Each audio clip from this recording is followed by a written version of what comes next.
Et c'est vrai que ces relations d'âme de compagnie dont je vous parle, c'est hyper compliqué à récupérer. Moi, je vous le cache pas, hein, parce que on part pas sur une bonne base, ça c'est clair. C'est pas impossible, c'est vraiment pas impossible, hein, mais il faut quand même de très bons contextes. Le contexte va être décisif. Déjà, il faut un homme bien.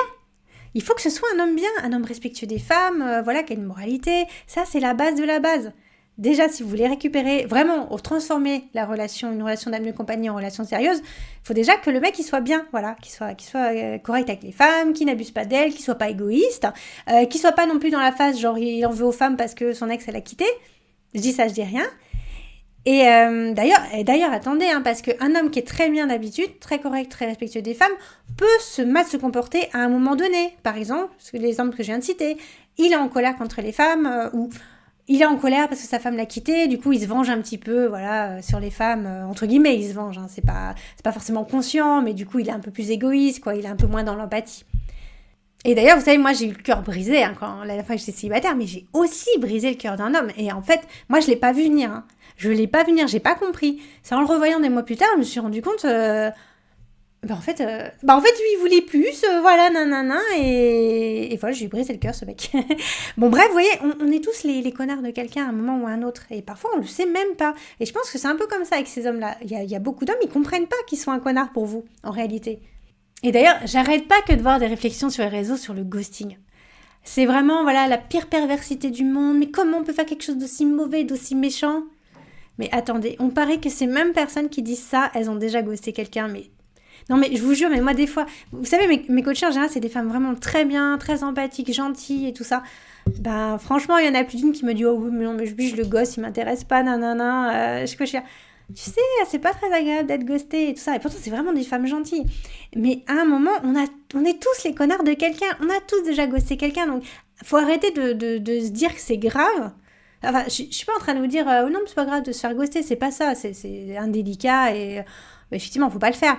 Mais en fait, c'est pas si grave que ça, quoi. Et on l'a déjà fait, donc faut arrêter en tout cas, de dire que c'est quelque chose de méchant, de malveillant. Même souvent, d'ailleurs, oui, même la lâcheté. Parfois, effectivement, on n'a pas envie de faire souffrir la personne. Du coup, on s'enfuit plutôt que de faire souffrir la personne. Mais je vous jure que ça arrive vraiment. On ne sait pas comment lui dire. On n'a pas envie de lui faire du mal à cette personne. On ne sait pas comment lui dire. Finalement, je veux pas qu'on continue.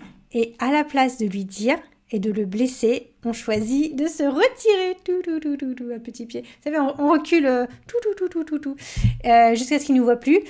C'est un peu ça. Et on peut dire autant qu'on veut, c'est de la lâcheté et tout, mais il y a un côté de l'empathie aussi. On n'a pas envie de faire du mal. C'est dur, c'est vraiment super dur. Et du coup, on le fait pas. Donc, vous voyez, c'est pas si simple que ça, la question de ghosting. En tout cas, c'est pas forcément un signe de méchanceté, des trucs comme ça. Ça peut l'être. De malveillance, d'indélicatesse, ça c'est clair. Mais vous avez des gens très bien qui ghostent. Donc la morale, c'est personne ne doit ghoster. C'est mieux un petit message. Voilà, c'est bien parce que ça fait pas plaisir le ghosting. Mais voilà, faut arrêter de dire oh c'est une très mauvaise personne parce qu'il m'a ghosté, parce que c'est pas forcément vrai. Donc, si vous voulez récupérer une relation d'âme de compagnie, la transformer en vraie relation, déjà, il faut que ce soit un homme bien, je le répète, ça va pas de soi. Et parfois, vous le voyez pas, souvent vous ne voyez pas, vous n'allez vraiment pas choisir des partenaires bien pour vous, et je veux dire, moralement même, ils n'ont rien à voir avec vous. Et je suis pas forcément en train de parler d'un psychopathe, d'un pervers narcissique ou je sais pas quoi, hein. Il y a beaucoup d'hommes qui sont un petit peu égoïstes, qui sont très peu empathiques, et ça peut suffire à vous faire souffrir, il n'y a pas de souci, hein. Effectivement, si vous êtes dans une relation déséquilibrée, vous avez un homme qui s'investit peu, il y a des leviers, il y a des actions à mettre en place pour lui redonner envie de se bouger un peu les fesses. Et vous pouvez inverser la tendance. Et voilà, si ça marche pas, écoutez, vous savez, au moins vous êtes fixé. Et c'est vrai qu'un homme, en fait, s'il n'a pas fait d'efforts vraiment pour construire une relation avec nous, il va pas s'engager derrière. Et quand je vous dis de faire des efforts, c'est pas faire des efforts pour nous faire craquer, nous faire tomber amoureuses, hein, c'est pas ça, c'est beaucoup plus large que ça, c'est des efforts dans toutes les étapes de la relation. Et effectivement, si vous changez votre positionnement à un certain moment, vous allez changer mécaniquement sa façon de fonctionner à lui. C'est ça que vous pouvez inverser les mauvaises tendances. Il y a des actions que vous pouvez mettre en place pour mécaniquement l'amener à lui se réinvestir dans la relation. Et vous savez, moi j'aime bien comparer ça, en fait c'est un petit peu magique et j'aime bien comparer ça à Super Nanny. J'étais tombée là-dessus récemment, je me dis, mais c'est exactement comme Super Nanny. Je sais pas si vous avez remarqué, mais en fait, c'est pas réellement sur les enfants qu'elle agit. C'est pas les enfants qu'elle change, elle les rééduque pas en quelque sorte. C'est plutôt, elle éduque les parents, elle les fait changer de comportement Et mécaniquement, les enfants changent de comportement aussi. Mais là, c'est exactement pareil. C'est l'idée que je veux vous dire. Oui, vous pouvez un petit peu modifier le comportement d'un homme en modifiant votre comportement à vous. Donc c'est vrai que c'est un peu magique. Ça. Moi, j'aime bien ces techniques.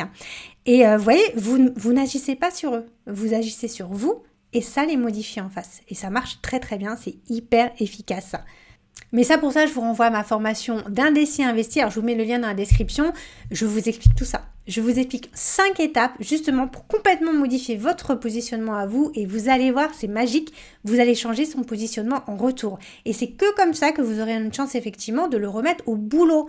Et s'il s'investit pour votre relation, il va lui accorder beaucoup plus de valeur. Donc mécaniquement, ça va le rapprocher du moment de l'engagement. En tout cas, de l'étape de l'engagement, il aura plus envie de s'engager avec vous si vous l'avez mis au boulot et qu'il a fait plus d'efforts pour vous et que du coup, il a envie de s'investir. Voilà. Donc c'est un peu magique, j'avoue. Je vous dis toujours, le love coaching, c'est pas de la magie, mais j'avoue, s'il y a un truc qui s'y rapproche, c'est bien ça. Donc voilà, d'Indécis à Investi, c'est magique. Alors allez-y, allez voir ma formation. Et en plus, ce qui est génial, c'est que ces compétences qui vont vraiment vous servir toute la vie pour toute votre relation, tous les contextes de relation, même quand vous serez en couple. Donc franchement, c'est génial.